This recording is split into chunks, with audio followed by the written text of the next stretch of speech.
Good morning. Good morning, friends. Good morning, good day. I hope you guys are doing well. It's a beautiful day. I am extremely happy, extremely excited to be able to be here with you guys today. Another year has gone since I have given you guys or taught you guys about emergency funds and high yield savings accounts. And today we're going to do an update to that with some new information, new numbers, new reasons, all the kind of really good stuff. I'm excited about it. So if you're excited about it, then, make sure that you have your coffee, you're ready to learn, you're ready to take some notes, because I got a lot to get off my chest about emergency funds, inflation, and all the rest of this stuff. There's a lot of misconceptions out there, and I want to be one to help you clear it up this morning on this beautiful morning.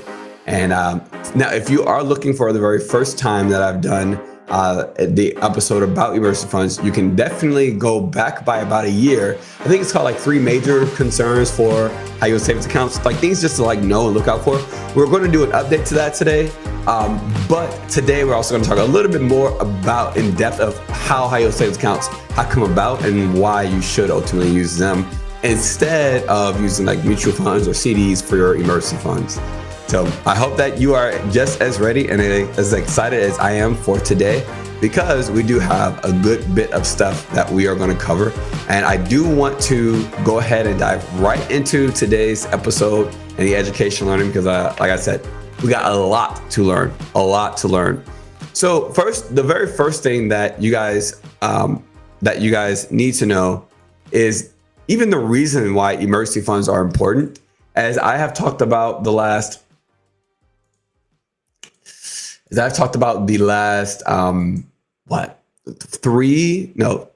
episodes, 4 episodes, I believe. The last 4 episodes. Yeah. The reason why emergency funds matter so much is because it is the third tier up of the financial foundation pyramid. In order to properly build a good financial foundation, you must have emergency fund planning as a part of it. Emergency funds are put on the backside so often, and I do get it, right? I do get it. You got so many other things to worry about. You got all the rest of this stuff to put your money to. The last thing that I need to put my money to is emergency funds. I get it. But you have to prioritize it, just like you have to prioritize the other 3 blocks on here. Now, the order of priority starts at the bottom with the biggest section, which is protection. We already talked about that.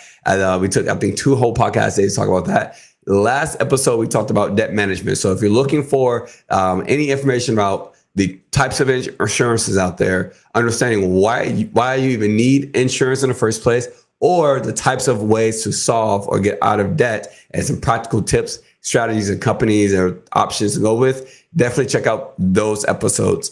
Today is definitely going to be the emergency fund part. Now, you already know why you need an emergency fund. You already know why you need an emergency fund for rainy days, right? You want to be able to have 3 to 6 months of emergency funds built up or saved into an account where you can be able to access. Now, the reason why we say at least 3 months is because typically whenever something happens in life, it takes about 2 months to recover, right? If you lose a job, you might be able to find a job within 2 months and start getting income back again, right? Or if you find a job immediately, right? Let's say you quit your job, you find another job that you start immediately. It might take you, how sometimes it takes 2 pay periods to actually finally get a full paycheck, right? That could be a whole month worth of time. So you want more than just 1 month of emergency fund. Also, there is this misconception that you should just have $1,000 of emergency fund. If your expenses are $2,000 a month, what is $1,000 emergency fund going to do? So a lot of times I think people only think about their emergency fund being something for infrequent expenses, which is a good thing, right? Having some sort of savings fund for infrequent expenses is a great thing, right? Let's say you end up needing to replace all 4 car tires. If you are properly budgeting, then all your money is going somewhere, right? All your money is going somewhere, whether it's going to food or random desires or whatever. If you budget it, it's good, it's fine. If you budget it, it works, right? But there are some things that you just cannot, that you should not pay for out of your paycheck and ruin your budget. If there's any kind of random infrequent expenses that you have, then you should have a different savings where you take that money from. That is very true. And I do believe that can also be your emergency fund, like those four car tires that randomly happens, right? You should not wait till you get paid from your paycheck and now you're paying for those car tires. That does suck though, because it's like, well, if I cannot save money because I don't have any extra money, then how do you end up figuring out how to buy or pay for the car tire? Like when crisis strikes, you figure it out.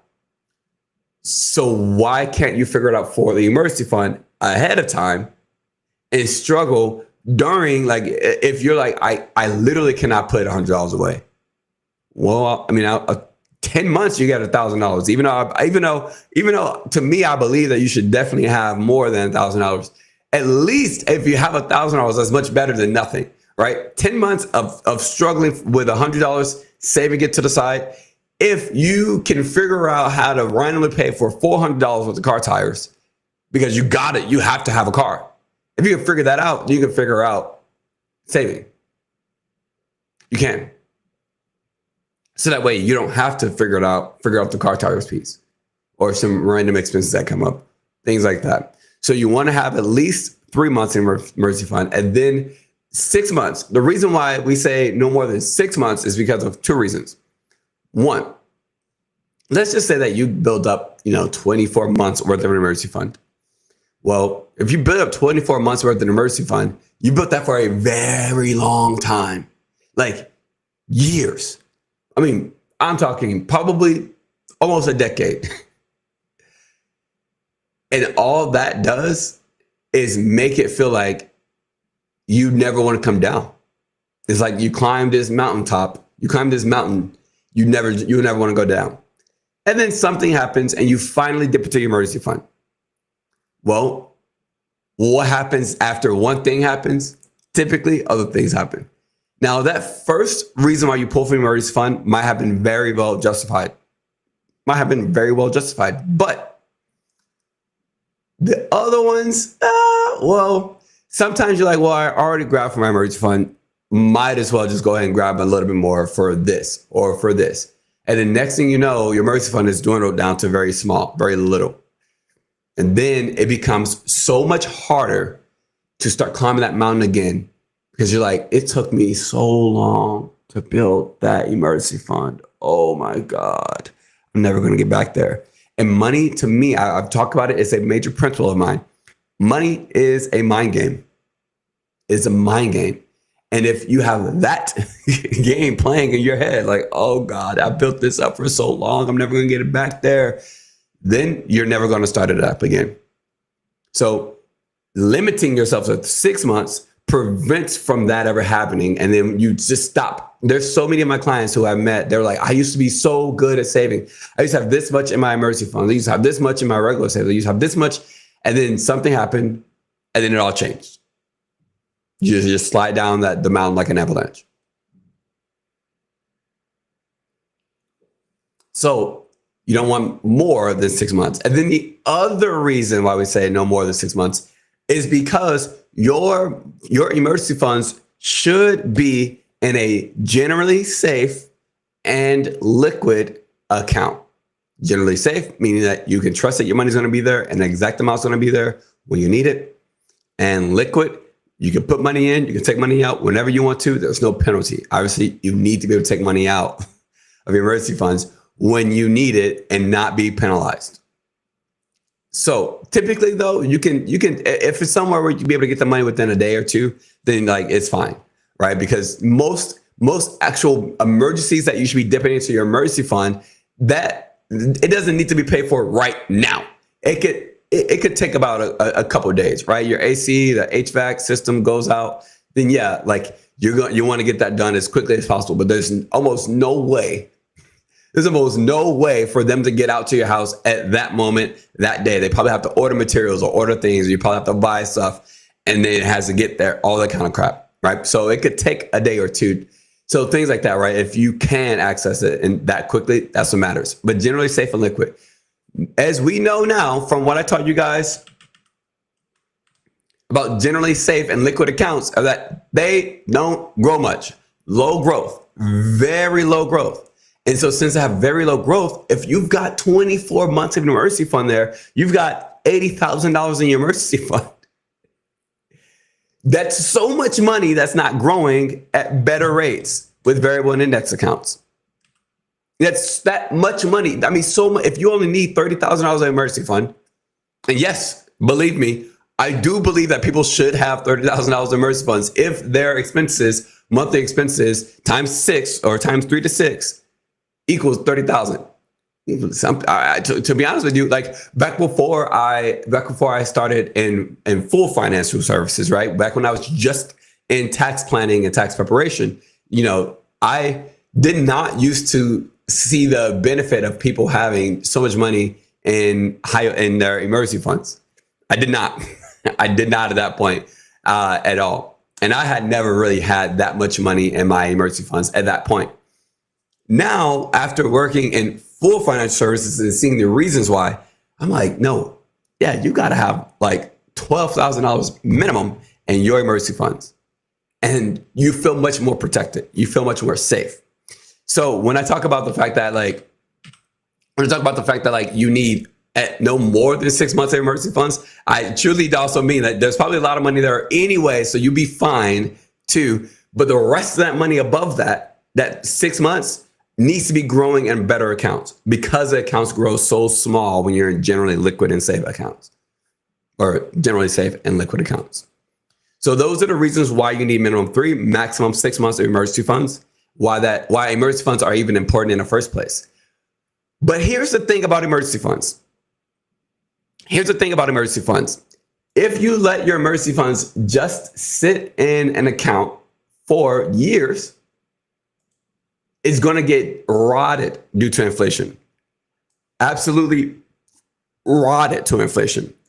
Let me show you what I mean.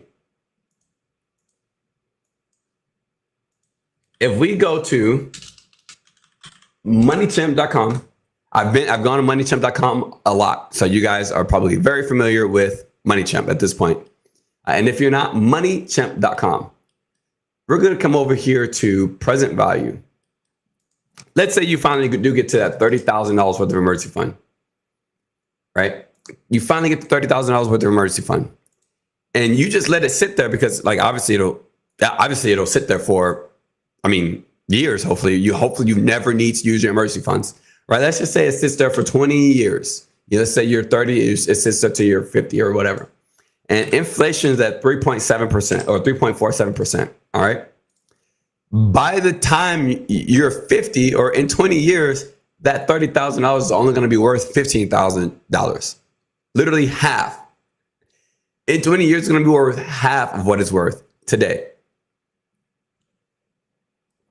Let me give you an example.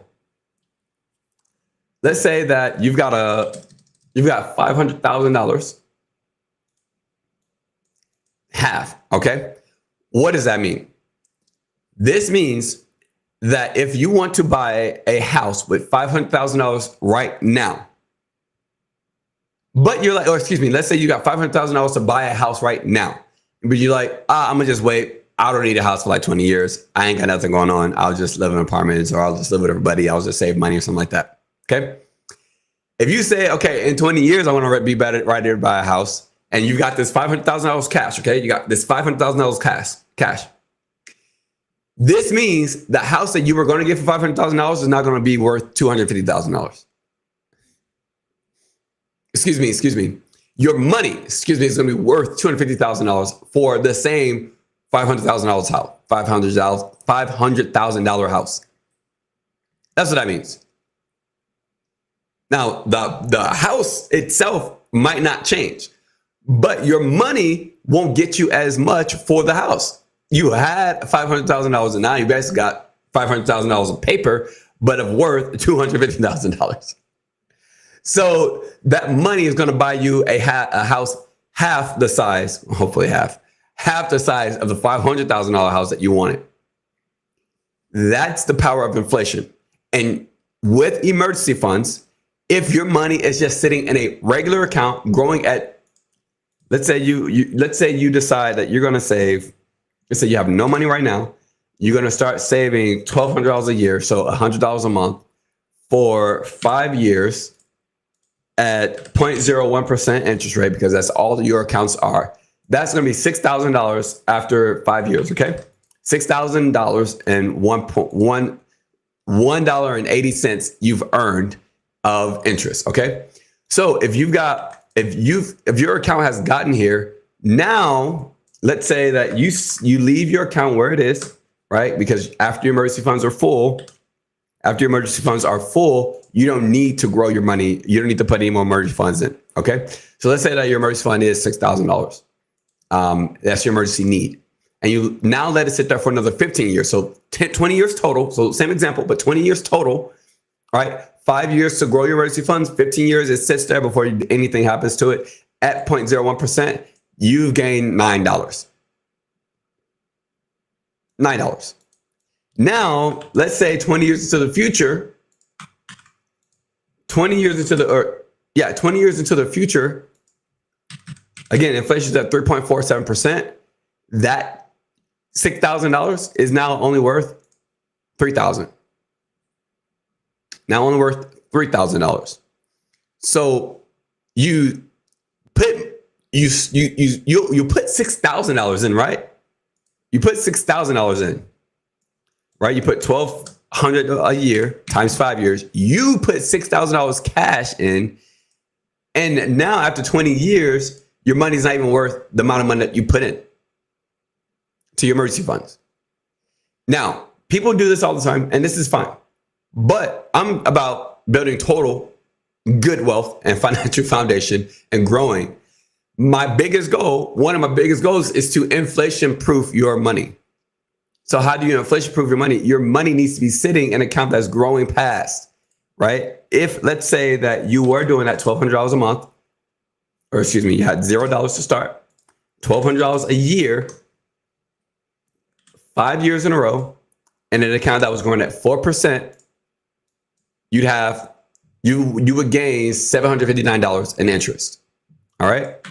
Let's now say that that's your full emergency funds. And now again, it sits there for another 15 years because now your emergency funds are full at 4%. After a total of 20 years, you've now got $12,000. You saved the same amount of money. You just picked a different account. Say the same amount of money, you just picked a different account. That was it. Now let's say, how much is this worth after 20 years?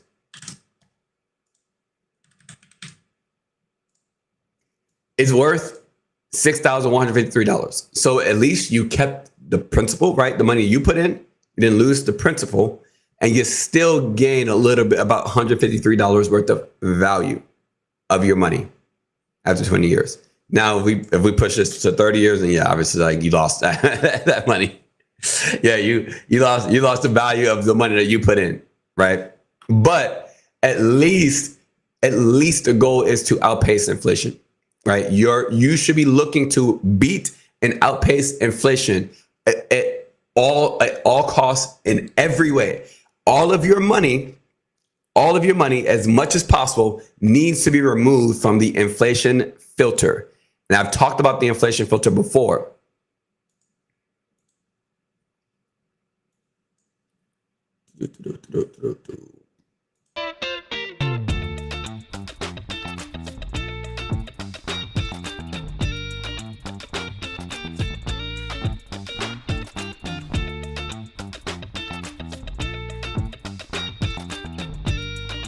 All right, beautiful.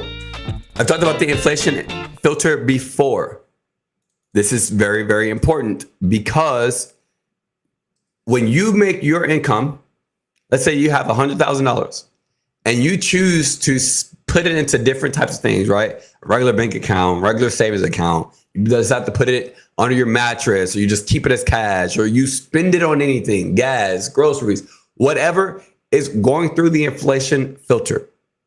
So this means that your $100,000, if it goes to whatever, over 20 years, you're going to be reduced down to $20,000 or whatever the case, right? Or 50,000, whatever. But you're losing money. You're losing the value of your dollar. The more that your money is getting spread through to places that are exposed to inflation.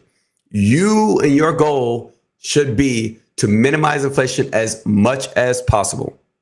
As much as possible. I see more often than not that inflation destroys your financial plans more than anything.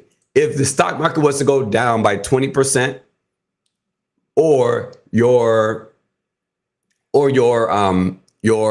retirement plan was to go down by, or inflation was to go up by 2%, your entire financial strategy would be ruined much worse. Let me show you an example.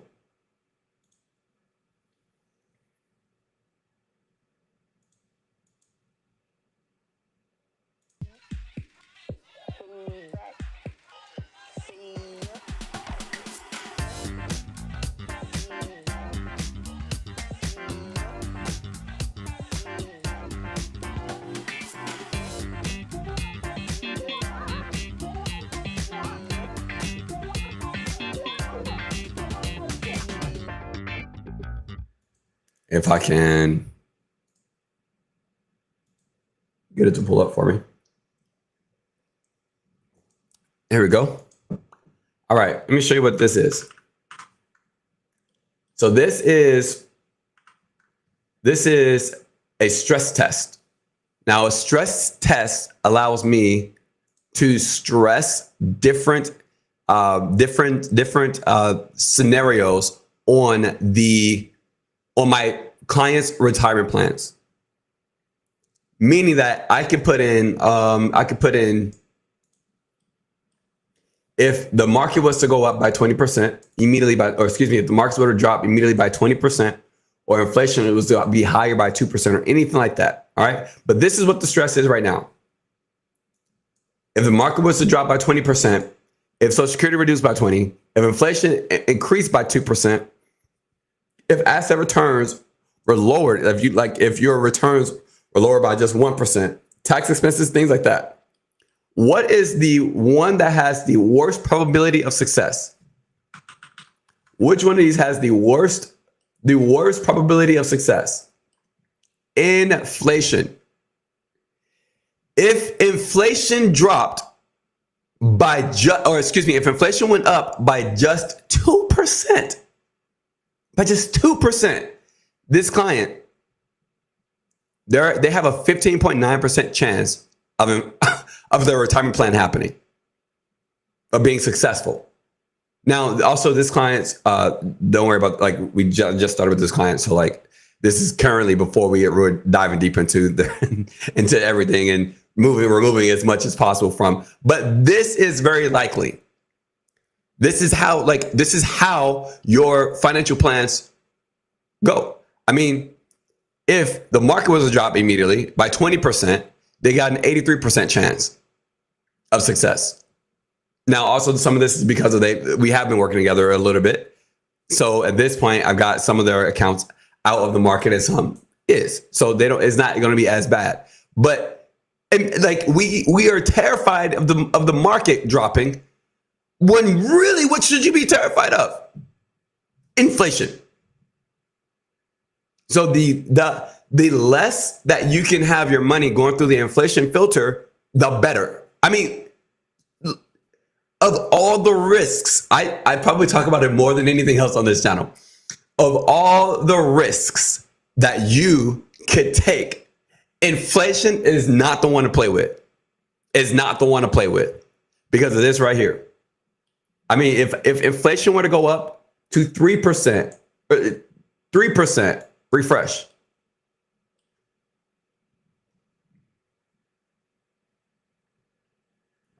This is if it were to increase by 3%, now go up to 3%. We're already at 3.4%. Look at that.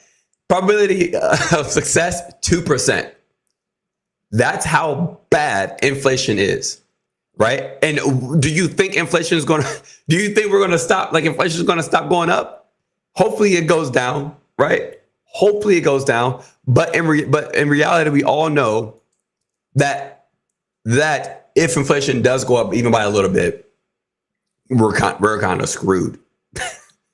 Now you see that. So why do I talk about inflation so much when it comes to emergency funds? Is because our savings are the thing that we choose to put directly into the inflation market. It's something we choose to put directly into it.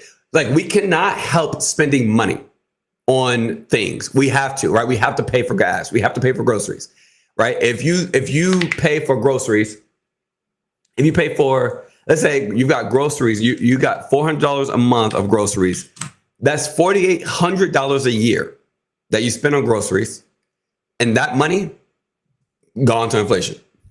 You ate that. You ate it. You ate it, and you let it go. That's it, right? You can't change. You also can't change the fact that it goes through inflation first. Now, maybe if you had your money in an account that was growing outpacing inflation, and that's where you chose to buy your groceries out of, then cool. Then that works. But not many people are doing something like that, right? Not many people are doing something like that. And even so, it's still going through an inflation filter. It's just you keep the value of the money first, right? You keep the value of the money first. So how do we stop choosing? How do we stop choosing to put our money directly into the market? How do we choose, into the inflation market? Well, that's where high yield savings come into play at. Let's go ahead and dive into the high yield savings. That's where high yield savings come into play at. This is the way to solve the inflation problem, the inflation filter. Now, I do believe that you can minimize inflation as much as possible with high yield savings accounts, with the right ones. And so we're going to talk about the right ones today. Jam-packed or what? Jeez. I always love Mondays. I always love Mondays. I mean, like, back in the corporate world, or, the 9 to 5 or the military days, Mondays were always the worst. And I know Mondays are the worst for so many people. But I cannot tell you how much I love Mondays, man. I think that when you change your mindset about Mondays, I think Mondays become great. Now, how do you change your mindset about Mondays? I think you need to have a lot of really good Mondays. And for me, Mondays are my busiest days for my clients, are my busiest days for my business in finance. Mondays, typically, most of my clients want to meet. So typically on Mondays, I close the most deals. I help the most families. Like, I do great things on Mondays. Why? Because nobody wants to talk about money and finance on the weekend, right? So they would much rather just get it out of the way with on Mondays. So I've had a lot of wins on Mondays as well. So then I'm just always looking forward to Mondays. So I always look forward to starting my Monday and my entire week off with you guys on the podcast episode. And if not on the podcast, then write in my blog. If you don't follow the blog, the Success Blueprint blog. You can find it on our website, on LinkedIn. Also, we will be having I'm currently working with a website design and development company to create a whole podcast blog website for us specifically, where all the videos are going to be, not just the audios as well, but the audios will be there too. And also the blog that does go along with the podcast. So I'm actually very, very excited. My first book will also be on that website too. So I'm looking forward to it. I'm really good things. Anyway, listen, Mondays, if you want to have Mondays as great as mine, you let me know and I'll get you hooked up and connected with my firm. And we can figure out a way to make your Mondays just as free and great as my Mondays are.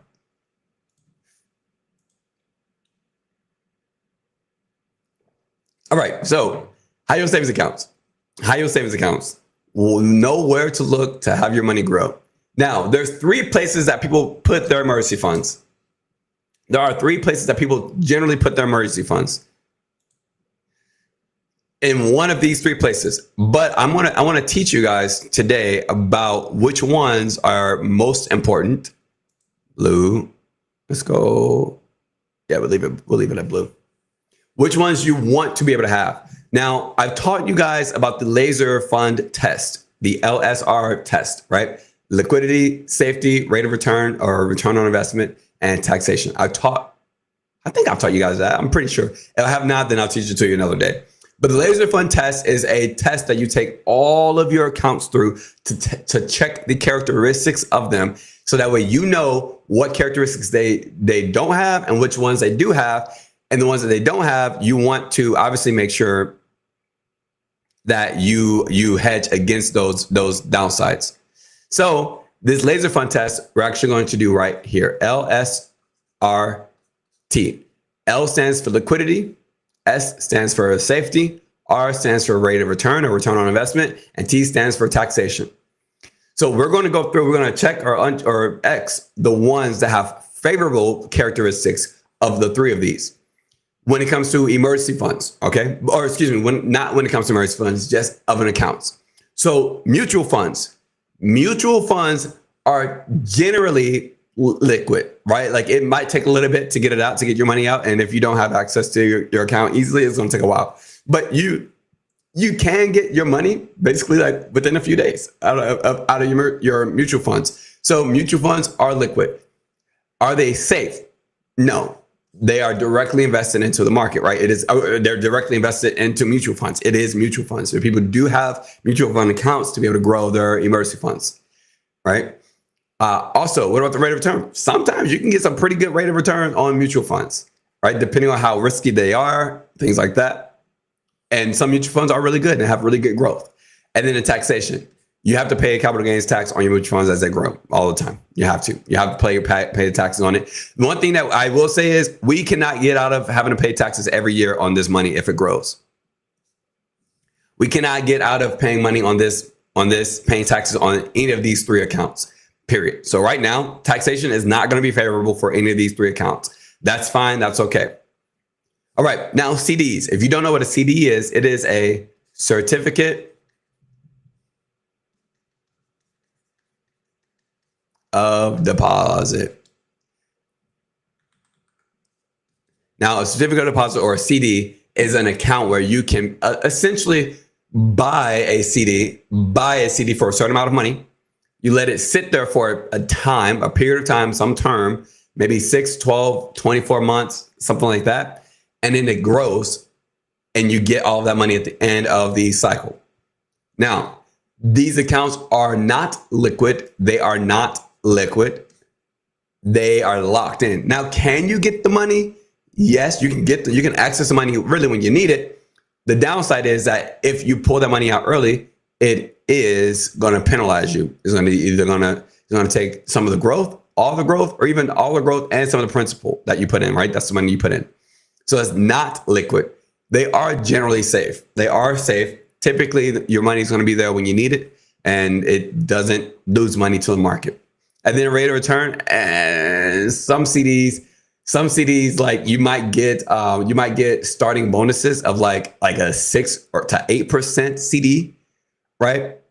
But after that first term, is going to drop down to average to regular, like 2 maybe %, depending on your bank, right? A lot of banks also, they don't have really great CDs. So this is like an X, also like a check kind of thing, because you get some growth, but. And then lastly, high yield savings accounts. So high yield savings accounts are still held with banks, just like CDs are, but high yield savings accounts are generally liquid. They are liquid. You can put money in, you can take money out whenever you want to. There's no penalty. It's just like a regular savings account. They are liquid. We're going to talk about liquidity and accessibility here shortly when it comes to emergency fund or high yield savings accounts, but we're going to get to it.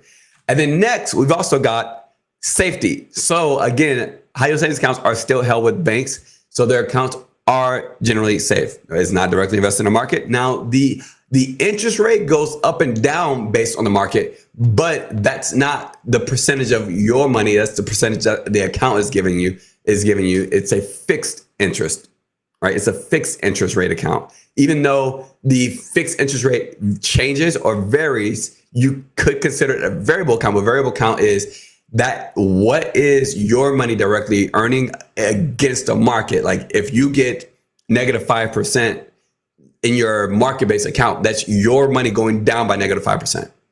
High yield savings accounts, if you've got 2% versus 4%, you don't have negative 2% growth. You just get 2% growth instead of 4% growth. Let me say that again. In the market, if your account was growing at 10% and then it drops down to 5%, you now have negative 5%, meaning that your account is going to lose 5% worth of value.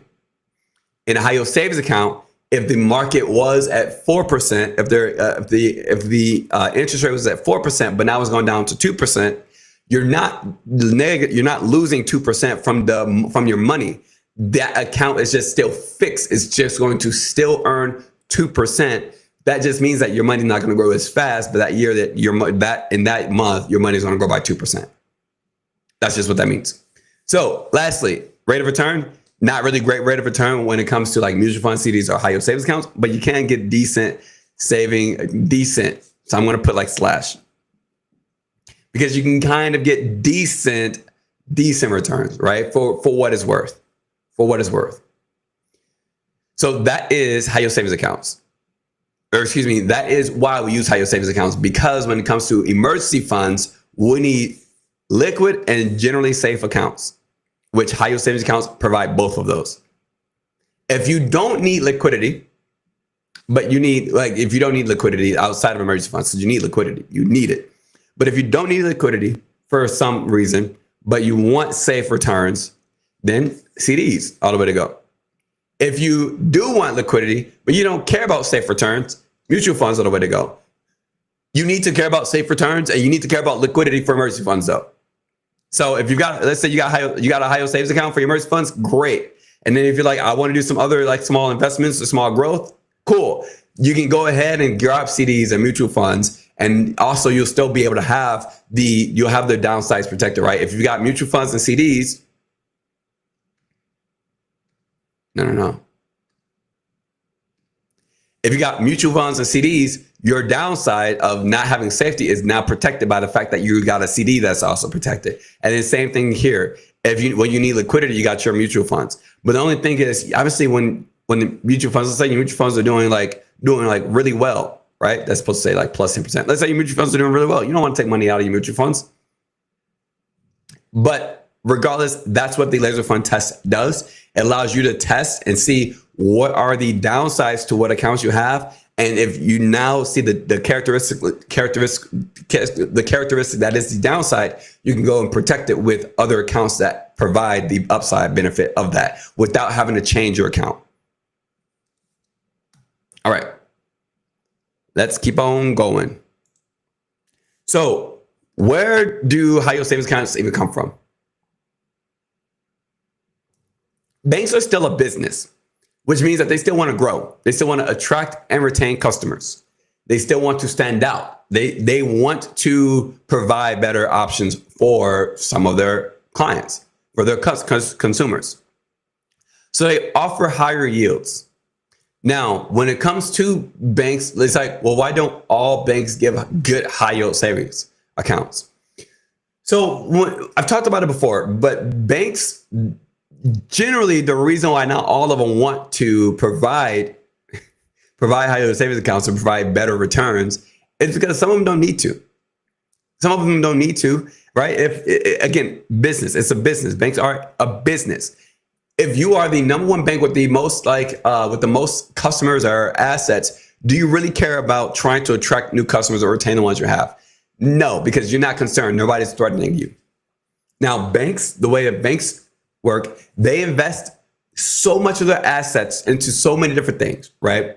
Real estate, U.S. equities, bonds, all the stuff. They also buy insurance as well, too.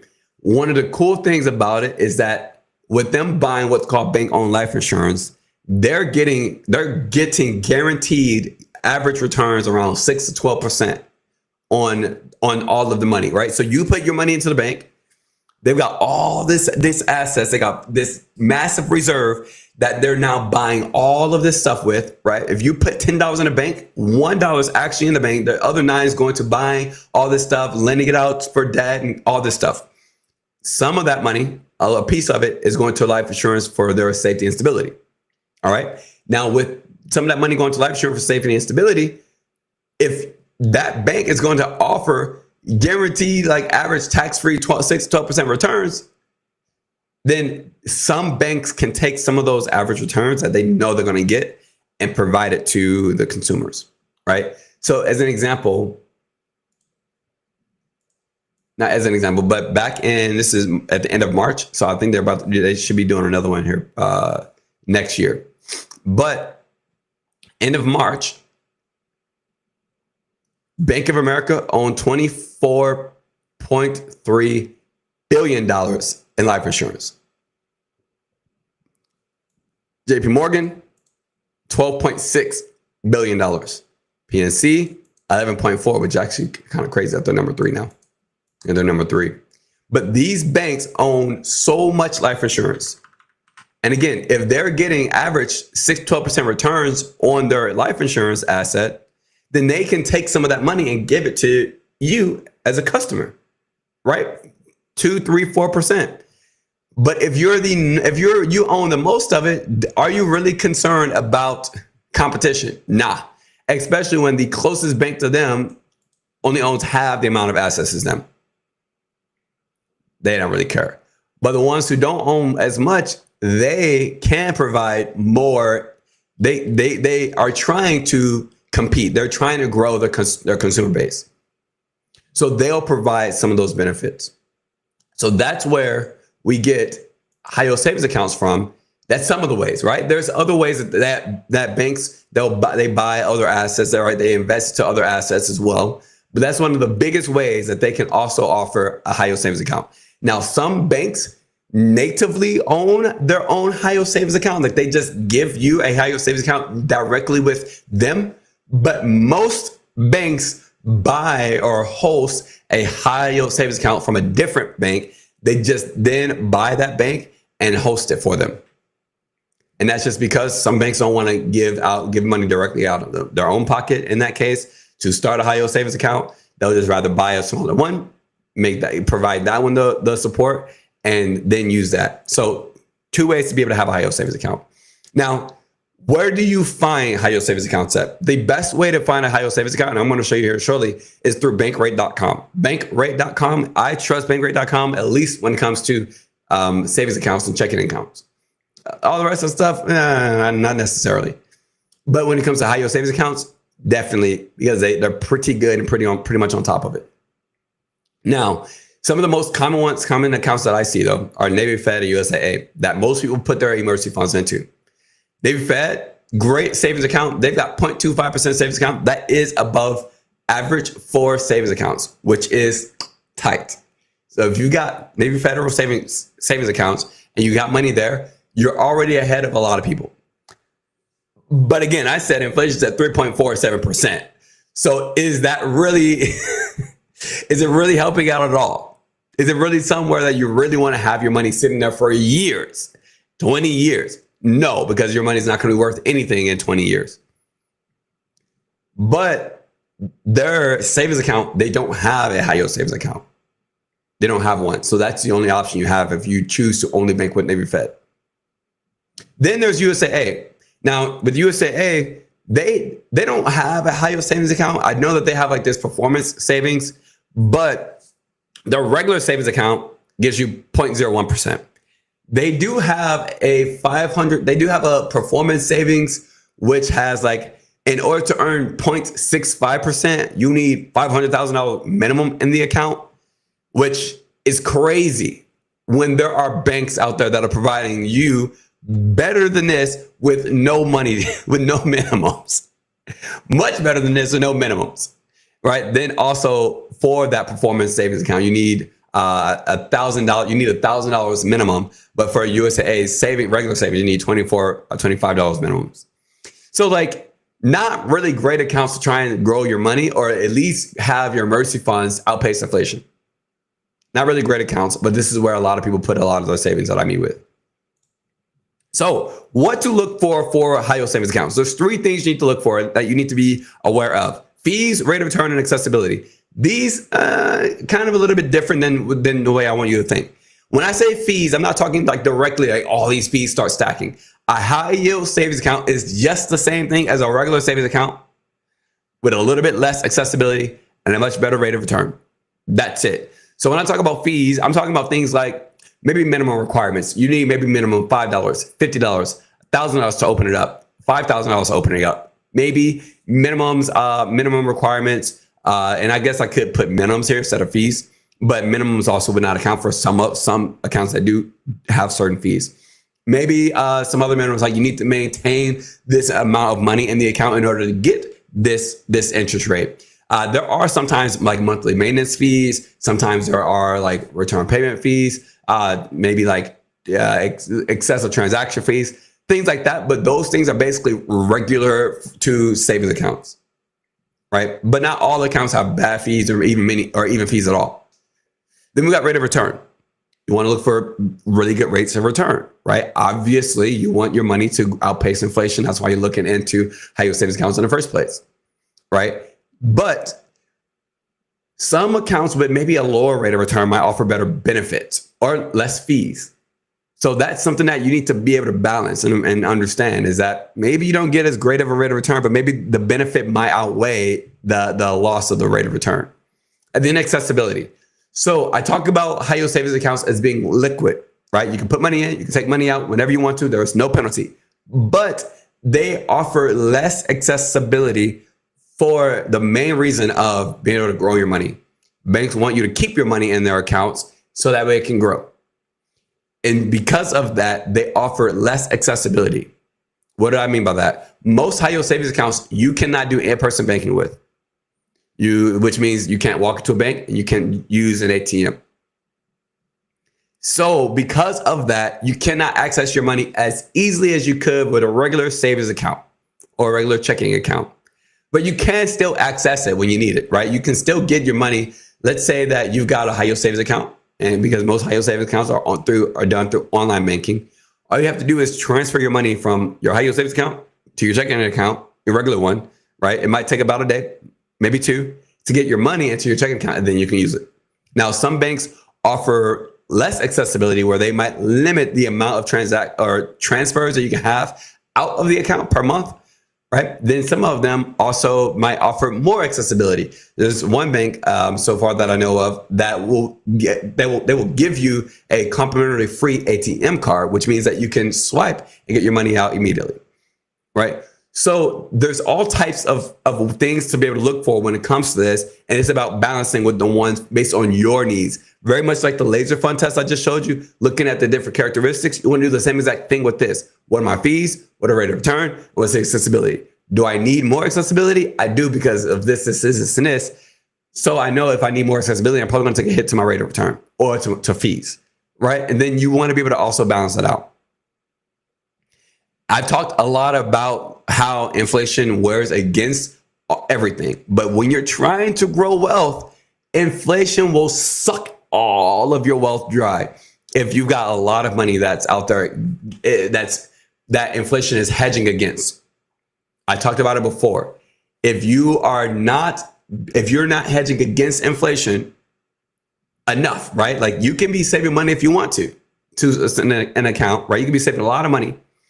But inflation will be just eating away. Let's say you're trying to pay debt. Now you've also got interest that's also eating away at your wealth, and inflation because of the fact that you're spending money on debt, right? So inflation is so very important to understand why you should be using high yield savings accounts. Now let's talk about some different types of savings accounts that you can use if currently you don't have any savings. These are just 3 accounts. There's a bunch of accounts out there, and I'm going to show you how to be able to find more. Right, but I want to talk about these 3 accounts because they're like these 3 are like kind of perfect to like show you the differences of high yield savings accounts. Now, Discover Bank, they don't technically have a high yield savings account. They just have a regular savings account, and right now is at 3.5%. With Discover's account, it is really cool because remember I said they might have lower rate of return. Like Discover has kind of like average rate of returns right now for high yield savings accounts, but they are still lower than like UFB Direct over here, for example. Why? Well, they have a really great checking account. Their checking account gives you 1% cash back up to $3,000 spent. So let's say that you decide to get a checking account and a savings account with Discover. and you decide to start spending up to $3,000 a month, maybe you got expenses or something like that. Maybe you want to just switch your banking overall. You'll get $30 back max, right? So if you only spend $2,000, you get $20. If you spend $2,500, you get $25, right? But you get up to $30 back per month that you spend, and you can auto transfer that $30 directly into your savings account every month if you're doing that, while you're also saving, while you also have money there, which is massive because really you're now getting free money and you're using what's called capital maximization. You're maximizing on someone else's capital or somebody else's money. It's a great way to grow your savings account, especially if you want to use them. So even though it might have a little bit lower of a rate of return, you get that really good benefit of that cash back there. Also, it has no fees, no monthly fees or anything like that. Ally Savings. This is a really cool bank. It's a really cool online banking system. They are great for younger adults and youth. Right, they're great for them because their application looks so cool. Also, you can learn how to like do some like small investments and small trading as well, and it doesn't like go overboard. You can they've got some expense management and budgeting. They've got like account or like excess transaction cancellations. They got like canceling the things that you don't need anymore. It's really cool for younger adults, but it's got all these benefits. So it's 3.5% average right now for high yield savings accounts, around 3.5% Ally Savings. So pretty decent, but other than that, it doesn't really have anything else. UFP Direct is really cool. UFP Direct, they offer a pretty good interest rate. They're not like in the top 10 right now, but they are still pretty close. About a year ago, whenever I did this, UFP Direct was number 2, was the second best high yield savings account in the country. It's dropped down significantly, but not that it's dropped down. Other than the high yield savings, the interest rate did drop down significantly. The high yield savings account a year ago was 5.25%. 5.25%. But also at that point, Discover was 5 or 4.5 or 4.6%. So like high yield savings accounts across the board were a lot better 1 year ago than right now. And obviously that just goes to show you how the market has been performing. But UFP Direct, even though it's gone down to 4.01% right now, it is still pretty good. This UFP Direct offers an ATM card, so you get more accessibility. And you also get a better interest rate. And also they have no minimums, no monthly minimums, no fees or anything like that. And also no minimums to open up the account. UFP Direct is kind of like the best overall. Basically like 70% of my clients, whenever we're setting up like their emergency funds or high yield savings accounts, they typically want to go with UFP Direct. Or we'll go with a different account, right? Let's talk about another account. So this is in the case that you have a savings account already built up or an emergency fund already built up of at least, I normally say of at least $7,500. But if so, Brio Direct is a really great option. Right now, Brio Direct is at 4.3%. Brio Direct has always been like number one. They've always been on top. They require a minimum of $5,000 to open the account. And I believe this has changed now down to $25. So in order to earn the interest rate of 4.3%, you need to have at least minimum $25 in the account. Now with that, if you do have, again, like I typically say, I typically only put my clients here who have built up $7,500 or they have $7,500 or more, and then we'll put them here. This is for people who need little access, right? So like if you know, I don't touch my emergency funds. I don't really touch it ever. If I need it and I got money elsewhere, I can just grab directly out of my checking or I've got another savings or something like that. But they do want to make sure that their emergency fund outpaces inflation. Then Brio Direct is another really great option, right? Most of my clients who have at least $7,500 or more, they typically want to go with Brio Direct. The approval process is pretty simple. As of lately, some of me and my clients have been having a little bit of issues with the application process because sometimes it's like, I guess maybe security things or whatever. So sometimes you might end up having to call in to finish it up. But normally is one of the most simple approval processes that I've come across with most high yield savings accounts that I help my clients set up. So with that, let me show you bankrate.com so that way you can see how to access or how to look for your own accounts when you want to. So again, bankrate.com, bankrate, BANKRATE, really great, very reputable, at least when it comes to banking, right? They've got mortgages information. Again, like Mortgages, you definitely want to talk to some people. Reading their blogs is going to be really helpful for you. But other than that, I wouldn't trust the mortgage stuff as much. Neither investing, credit cards, loan, home equity, or insurance. I wouldn't trust any rest of these as much other than just banking. But when you come to bank rate, you hover over banking, best high yield savings accounts. Now it's going to show you all the like sponsored offers first. You can check those out if you want to. I mean, Markets by Goldman Sachs. I do really like the Goldman Sachs is very trusted as well. I know that Cash App right now, they just started. They just got their new high yield savings account, and it's also provided through Wells Fargo. So if you do want another good high yield savings account, one that you're probably familiar with, if you use Cash App, Cash App's high yield savings account is really cool. I do believe though that you need to have at least $300 to, yeah, right here, perfect. In order to get that 4%, you must deposit at least $300 monthly into your Cash App. So if you don't use Cash App for banking, I wouldn't say go with this. Unless you want to use it. Like I don't use Cash App for banking at all. So I don't use it. I mean, like I have a Cash App, but that's mostly just to send money to people who need Cash App, right? Like that's it. Like somebody that's about it. So I'm not on purposely using this. So if you are using this, then if you are using Cash App for like income, for instance, then yeah, it makes sense. You can definitely set up one up with Cash App. And then there's some other banks here. So anyway, you can come all the way down to best high yield savings accounts for July 2025. And it's going to show you some of all the top 10 bank accounts or high yield savings accounts. Now, some of these banks, you want to check the rate history for to be able to see where they were. And that's because, like, to me, I want to know, well, when the market was doing better, where was the account at? Because where can it get back to? That's the way that I think, right? That's the way that they have been generally. When it goes back up, it can get back up to where it was. All right. So like Everbank, 5.05%. I told you guys that Brio Direct was at 5.3% a year ago, right? Some of these accounts were not nearly there. Rising Bank is also is slightly newer bank anyway, but it also requires $1,000 minimum to be able to open up. So like to me, I'm thinking, like this is a fine account. But when it goes back up, it's only going to go back up by a little bit, maybe 5%,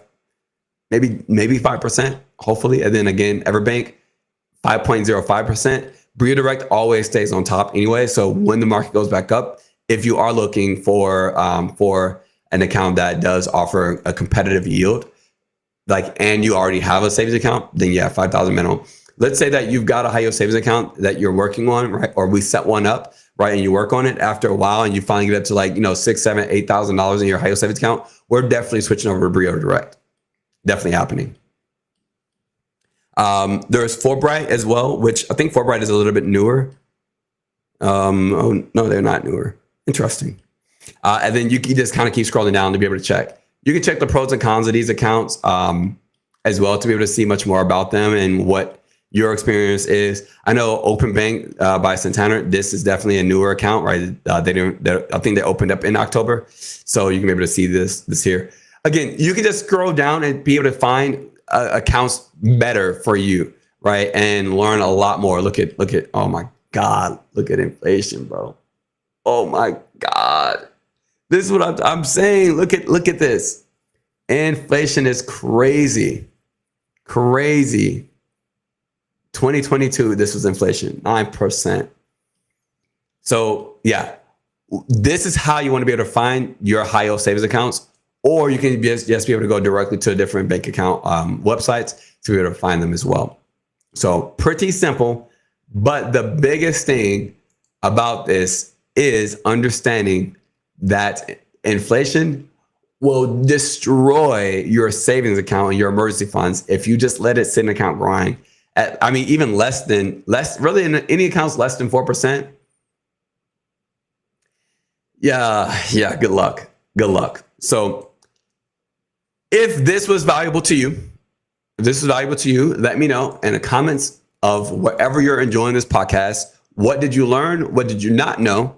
If you like assistance, you can check in the comments or in the description or any of the links to be able to sit down with someone in my firm or myself and we'll be able to help you to be able to find a good account that works best for you, or to just build you an overall financial plan, period. So you've also got that at all points in time. But with that, all that being said, guys, I hope this was very valuable to you. Our next episode is going to be about the top of the financial foundation pyramid, which is going to be investments. We're going to talk all about retirement accounts as investments, not necessarily investing to be able to grow your and grow and accumulate, like learning like super in depth about just direct investing and about just direct investments. We're talking mostly about the future planning part of that and having the right types of accounts. So we will talk a bit about different types of investment styles, but also we're going to talk about a lot of benefits and downsides to a lot of retirement investment accounts, because mostly a lot of people are trying to build a good financial foundation through obviously making sure that they got a good financial plan in place. And planning talks about retirement planning, not just running money into penny stocks. So we're not going to be talking about things like that, right?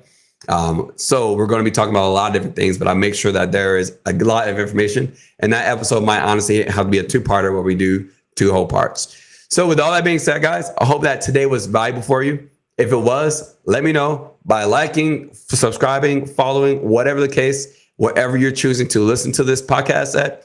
And I hope that you guys have an amazing day, an amazing week as well.